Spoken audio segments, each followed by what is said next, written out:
O resumo é, a política econômica do presidente Trump é muito simples. Se você investe e cria empregos na América, você vai ser recompensado. Interesse nacional aqui na veia, print do vice-presidente dos Estados Unidos da América, falando o que a gente vem dizendo para vocês há alguns meses. Olá pessoal, sejam todos bem-vindos a mais um Papo Imigratório comigo, Bruno Lócio, e com meu sócio Henrique Scliar. Lembrando que o Papo Imigratório é uma apresentação da Premium Global Mobility Partner, o caminho mais curto entre você e o mundo. E o objetivo desse canal é humanizar a jornada migratória, mostrando para vocês os bastidores, o mundo real aqui nos Estados Unidos. E hoje o tema é EB2NW na era Trump.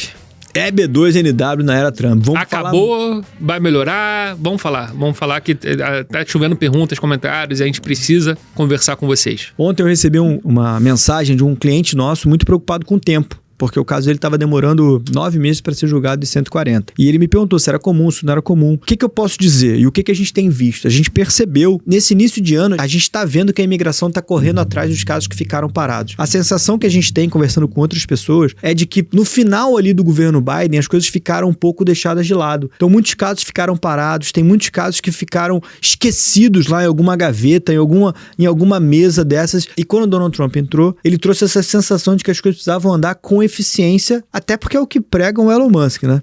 E além disso, sempre quando muda a administração, muda algumas peças, é normal, isso acontece no Brasil, isso acontece em qualquer órgão público. Na verdade, tem empresas privadas, se você muda ali a diretoria, existe uma fase de adaptação para todo mundo. Então, muitos funcionários federais tiveram que voltar a trabalhar presencialmente. Então, eu realmente acredito que isso possa afetar o tempo. Em questão tempo, nos próximos meses, a tendência é aquela média que a gente falava de 4 meses para uma resposta de 140, ela ser um pouco maior. E uma coisa legal também, você acha que vai haver uma flexibilização no sentido de rigidez? Você acha que, primeiro, terão novos julgadores? Pode ser que sim. Até porque tem muita gente saindo, né? Tem muita gente se aposentando. Muita gente se aposentando, muita gente saindo. Tinha muito oficial de asilo que estava sendo deslocado para a EB2NW, então eles têm uma tecnicidade muito restrita ao asilo, então eles se adaptaram a uma função nova e agora estão se adaptando. Por que eu tô te perguntando isso? Porque você acha que a tendência para os próximos meses é a quantidade de aprovação subir ou você acha que é descer? Subir considerando casos bons, né, pessoal? Então, a gente sempre conversa bastante aqui com o nosso time jurídico, com os nossos advogados, com amigos também de outros escritórios. A importância da qualidade do caso, a importância de entender a elegibilidade. Então, a gente vamos partir do pressuposto que o profissional tenha o currículo sólido, tenha ensino superior completo, mais 5 anos de experiência profissional progressiva, tenha um bom proposal endeavor, tenha um bom plano, um plano sólido, com mérito substancial, importância nacional, esteja bem posicionado para tirar o plano do papel. Então, colocando todos esses elementos na mesa, eu acho que a tendência é a gente ter um aumento do número de aprovações, principalmente para o business plan, principalmente para o plano de negócios. O Trump vem falando muito sobre isso, atrair profissionais para aumentar a economia, para gerar empregos, pagamento de impostos. Inclusive, o J.D. Vance fez um post no Twitter, eu dei um print e mandei no nosso grupo jurídico do escritório, que era exatamente ele dizendo isso, sabia? Mais ou menos em outras palavras, que era de interesse nacional atrair empresários estrangeiros para gerar pagamento de impostos e criação de empregos. Então, aí a gente vê qual é a mentalidade por trás da administração atual. Eu vi sim, eu acompanho tudo que você coloca, tudo que você joga no time jurídico. Você nem me seguia na minha rede social? Sim, sigo o Dr. Henrique Scliar, sim, é um prazer seguir esse meu grande amigo. Então, o vice-presidente falando a importância do plano de negócios e dos investidores para os Estados Unidos. Isso é muito importante dentro de um plano de EB2NW, por exemplo, porque a gente, ao contrário de muitos escritórios, a gente sempre defendeu, na verdade foi uma estratégia que o time jurídico defende com muita força, é a utilização do business plan em detrimento do professional plan. O professional plan, o plano pessoal, ele é mais restrito a alguns profissionais. A gente sempre fala que profissionais da área acadêmica, profissionais que estão numa área de extrema necessidade, podem se beneficiar, e muitas vezes os pilotos de avião, por exemplo, usavam o professional plan com muita força e eram contratados 2, 3 meses depois e tá tudo bem, porque você não tá roubando o emprego de ninguém, porque você precisa daquela mão de obra. Lembrando com relação ao business plan, que o business plan ele é um projeto para os Estados Unidos. Qualquer pessoa que conhece imigração minimamente sabe que quando você apresenta um pedido, principalmente baseado na EB2NW, você está contando a sua história passada, mas você também está dizendo o que você pretende fazer nos Estados Unidos. E isso é uma pretensão. Você pretende fazer aquilo. Você não está restrito àquilo, você não precisa fazer aquilo necessariamente. É claro que muitos profissionais voltam para sua área, para sua expertise, mas muitos deles chegam nos Estados Unidos com o Green Card e vão testar o mercado, vão conhecer o mercado, se empregam e naturalmente voltam para sua área principal, sua atividade mais forte, não é verdade? Sim, sim, com certeza. Só mostrar aqui rapidinho para não ver que... O resumo é, a política econômica do presidente Trump é muito simples. Se você investe e cria empregos na América, você vai ser recompensado. Interesse nacional aqui na veia, print do vice-presidente dos Estados Unidos da América, falando o que a gente vem dizendo para vocês há alguns meses. Tu já estamos usando isso lá nos casos? Já mandei, o nosso time jurídico tá trabalhando. Será que eles já estão usando isso? Que legal. Espero que sim. Pois é. Até já tá na mão deles, mas acho que acredito que sim, porque realmente é... É uma declaração pública, né? Numa ferramenta das mais usadas no mundo, né? E além disso, tem várias outras... o presidente Donald Trump e o J.D. Vance, eles usam muito o Twitter, eles se expõem muito, eles são muito... Uma coisa que ninguém pode reclamar dele. Eles são bem diretos e bem claros na comunicação nas redes sociais. Então tem várias postagens nesse sentido, nessa linha, inclusive com coletiva de imprensa dentro da Casa Branca com o presidente falando que precisa de profissionais qualificados, que vai ao encontro do B2 e da B1. Ou seja, cai por terra qualquer alarmismo que é feito na internet. O Henrique falava uma coisa há muito tempo. Tá na moda ser... Pessimista, né? Né? Se você fala, acabou, desgraça, recessão. Se a gente falar recessão aqui, vai dar 1 milhão de inscritos no nosso canal. Então pronto, tá vendo? Tá na moda ser pessimista. É isso que as pessoas estão fazendo, é isso que muita gente faz. O governo Trump, a atual administração, ela é muito favorável para profissionais que pretendam empreender no país. O Henricão acabou de ler aqui. Mas ela também é muito mão fechada, muito justa com quem vem para cá para dar um jeito, para ver como é que vai ser, para esperar um benefício do governo. E a gente via isso acontecendo demais no governo Biden. Chegou a acontecer? Não deu tempo de acontecer alguma coisa, não teve nenhum perdão de grandes proporções do governo Biden que justificasse essa vinda, né? Era muito mais também especulação, né? Não, sim, ficou na especulação. E em relação aos casos em si, a gente vai precisar entregar um nível de detalhamento maior, ser mais objetivo, mas isso tudo faz parte do nosso trabalho, do nosso time. Então não tem muita saída. Cada vez mais tem mais pessoas aplicando, a régua vai subindo, e eles sobem de lá, a gente sobe daqui, na verdade a gente se antecipa em muitas das coisas que são atualizadas nos manuais, a gente já vem fazendo há meses. Então, o que a gente conversa internamente é entregar mais do que é cobrado pela imigração, e acho que é por isso que a taxa de aprovação é tão alta. Com certeza. O que acontece? O USCIS, ele atualiza os manuais constantemente, né? Às vezes ele traz novidades, às vezes ele detalha algum ponto específico, e na última atualização ele falou muito da importância do business plan estar conectado ao seu bachelor, à sua graduação, para que você se mantenha fazendo o que te levou, o que te tornou fora da curva. Ele trouxe alguns exemplos de investidor, por exemplo, no business plan, a importância desses investidores, e eram documentos que a gente já usava dentro da estratégia migratória, né? Todos eles. O jurídico já vinha examinando as RFEs. E eu me lembro perfeitamente de vocês trazerem sempre pontos diferentes dessas reuniões com o jurídico para aplicarem no operacional, né? Já fazia, a gente já tinha esse crivo.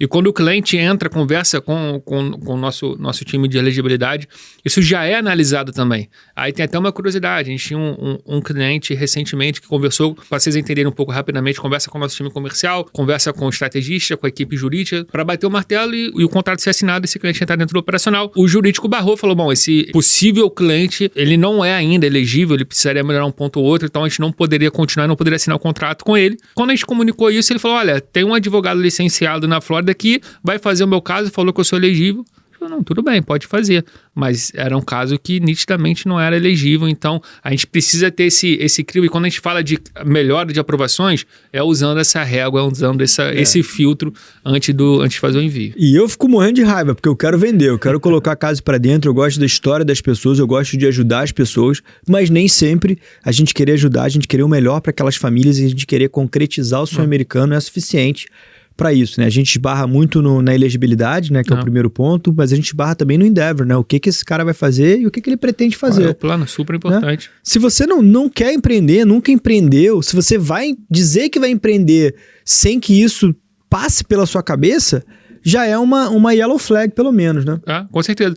E tem profissionais que o caso ali, a gente percebe, o retorno que a gente tem é que é um caso, mais ou menos, a gente compartilha com o cliente, Falando, ó, é desafiador, se você quiser comprar a ideia, a gente pode caminhar junto, é desafiador, existe, o risco é esse, esse e esse, e o cliente compra a ideia, a gente caminha junto, e muitas vezes são até aprovados, né? Mas é importante ter essa transparência. Muito legal. É uma coisa muito importante, o Henrique está falando, que é a transparência, a sinceridade, se colocar sempre no lugar do cliente, se colocar sempre no lugar da família. E eu vou trazer um pouco da estrutura, então, da Premium. Vamos falar um pouquinho da estrutura? A Premium é uma empresa que surgiu como uma empresa de planejamento imigratório. O que significa planejamento imigratório? A gente é hoje em dia uma empresa que agrega diversos outras pequenas fases aqui. Então a gente tem dentro do escritório um time jurídico que vai cuidar da parte legal do caso. A gente tem também um time que acolhe as famílias. A gente tem psicólogos que trabalham com a gente. A gente tem gente que assessora na escola as melhores matérias para se colocar as crianças nas escolas, porque você colocá-las em matérias frágeis vai dificultar a ida delas para uma grande universidade nos Estados Unidos. A gente tem pessoas que vão te ajudar com o seguro do carro. A gente tem gente que vai te ajudar com a driver's license, que é uma coisa besta, mas faz diferença.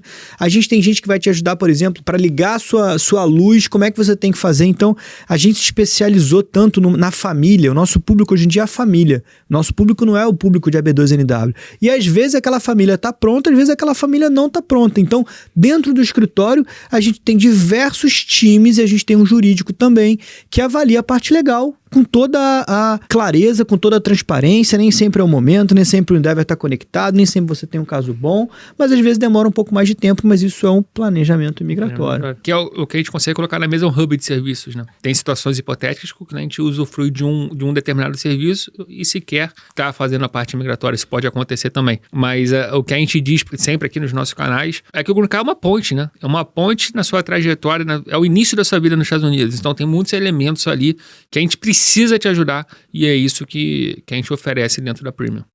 E muito legal o senhor que está falando, porque como a gente é especialista na família, a gente sabe, porque a gente passou por isso, que o cartão que a gente tem na carteira, por exemplo, ele é só um cartão. Você precisa de muito mais coisa do que o Green Card. O Green Card é a primeira etapa. A Green Card ele é o que vai fazer você trazer a sua família para residir de forma legal no país, com autorização de trabalho, com autorização de viagem. É isso que representa o Green Card.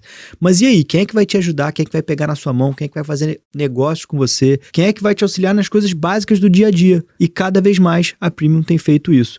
Eu vou dar um spoiler aqui, a gente vai criar, dentro desse ano de 2025, a gente está reunindo os melhores profissionais, a gente falou de alguns, mas a gente tem uma lista com mais de 50 profissionais que vão atender as famílias que estão chegando ou as famílias que ainda estão planejando vir para os Estados Unidos. Então a gente vai criar um clube que vai ser Premium Club e ali a gente vai ter, além de famílias, para trocarem ideia entre elas, a gente vai ter um monte de serviço, vários serviços variados que vão ser disponibilizados para quem fizer parte desse clube. Se você quer saber mais sobre isso, clica aqui embaixo, conversa com a gente e diz: eu quero fazer parte do clube, eu quero estar vivenciando o mundo da imigração. Mesmo que você não venha nesse ano, mesmo que você ainda não tenha começado o pleito imigratório, manda aqui com a gente que a gente vai te incluir lá no Premium Club, tá bom? A estatística, vamos para estatística? Faltou a estatística. 50% das pessoas que assistem os vídeos, qualquer vídeo, em qualquer canal do YouTube. Mentira. Qualquer um. Gol do Flamengo, galinha pitadinha, tudo. Trump, 50% não comentam, não curtem, não engajam o canal. Então, queria pedir para vocês nos ajudarem curtindo, comentando, se inscrevendo no canal, que é uma forma que o YouTube tem de divulgar o nosso trabalho, aumentando o nosso alcance. Você sabe que esses dias eu recebi um comentário de alguém dizendo o seguinte: eu faço parte desses 50% que clicam. Que clicam? Legal. Que clicam. Legal, que bom. Não sei se eu ajudei, se eu tive alguma influência. Não, por conta do Henrique. Ele brincou com você. Pô, que legal. Fiquei feliz. Já valeu a pena. Já valeu a pena o esforço. Trazer essa estatística para vocês. Eu também passei a curtir e comentar tudo. Pronto, agora eu vou pegar o YouTube dele, ele é cheio de galinha pintadinha, cheio de curtida. Se eu mostrar pra vocês aqui, Carneirinho, o Carneirão falou muito bem, tá de parabéns. E aí o algoritmo só manda isso pra ele também, acabou. O explorar dele do Instagram é só coisa de criança. Eu tô na academia, malhando, daqui a pouco entra estrelinha. Malhando, não sei não. Você me segue no meu... Olha o shape aí, Cariani, olha o shape do cara. Me segue nas minhas redes sociais, vocês vão ver. Podia esse vídeo chegar no Cariani, pro Cariani fazer um desafio com a gente. Desafio Shape 2025 com Bruno e Henrique. 2025, 2026, pode ser? Vamos fazer 2026. E aí, Cariani, se esse vídeo chegar em você, fala com a gente que a gente faz o teu processo de Green Card, tá bom? Vamos fazer esse vídeo chegar no Cariani, rapaziada. Quem estiver assistindo, marca o Cariani, faz ele assistir esse vídeo. O SAF vai mandar pro Cariani, a gente vai ser obrigado a malhar o ano inteiro. Olha o que você tá arranjando pra gente. Então tá bom, gente. Esse foi mais um episódio. Brincadeiras à parte. Prazer estar com você, meu amigo. Esse foi mais um episódio do nosso Papo Imigratório. Então a gente vai aproveitar que a gente tá aqui nos estúdios de Miami pra gente gravar mais um episódio. A gente gravou 3 em Nova York, não é isso? Não me lembro, mas acho que sim. Eu acho que a gente gravou 3 em Nova York, vocês vão ver a sequência. Agora a gente tá em Miami. A nossa ideia é rodar o mundo, rodar os Estados Unidos. Primeiro os Estados Unidos, mas a gente estiver no Brasil, a gente vai gravar também, rodar gravando, conhecendo os estúdios de podcast. Daqui a pouco o meu sócio vai inventar, vamos lá pra Dubai. Dubai, a gente tá aí. A gente pode fazer um conteúdo em Dubai, tem coisa boa chegando aí. A gente vai pra Dubai na metade do ano, a gente vai gravar conteúdo lá. Eu quero gravar um conteúdo no avião também. Quero gravar um podcast Air com o Henrique Scler, mas ele morre de medo no helicóptero. Eu já tentei e não deu certo. Ou eu me defendo ou eu falo. As duas coisas não dá. Eu preciso me agarrar na cadeira ali. Isso aí ele vai fazer sozinho, vai ser um monólogo. Você vê. Gente, muito obrigado. Fiquem com a gente, porque o próximo tá ainda melhor.